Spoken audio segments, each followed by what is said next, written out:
Here's a parable for you. See what you make of it. Mary and John were delighted. Their new home and new neighbours were all they could want.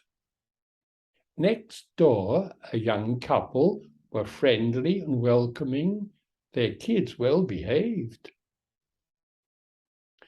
One morning at breakfast, they looked out the window and saw the young mother hanging washing to dry.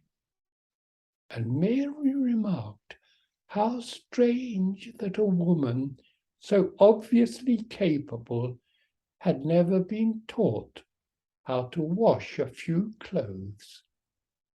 She surely must notice that the laundry she's hanging looks simply unwashed. Her husband said nothing and forgot all about it until some days later it happened again, and Mary, beside herself, said someone must tell her.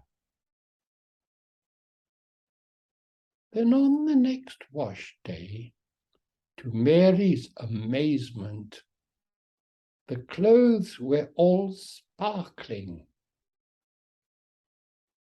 Oh, you didn't say anything? Of course not, said John. I just cleaned the windows.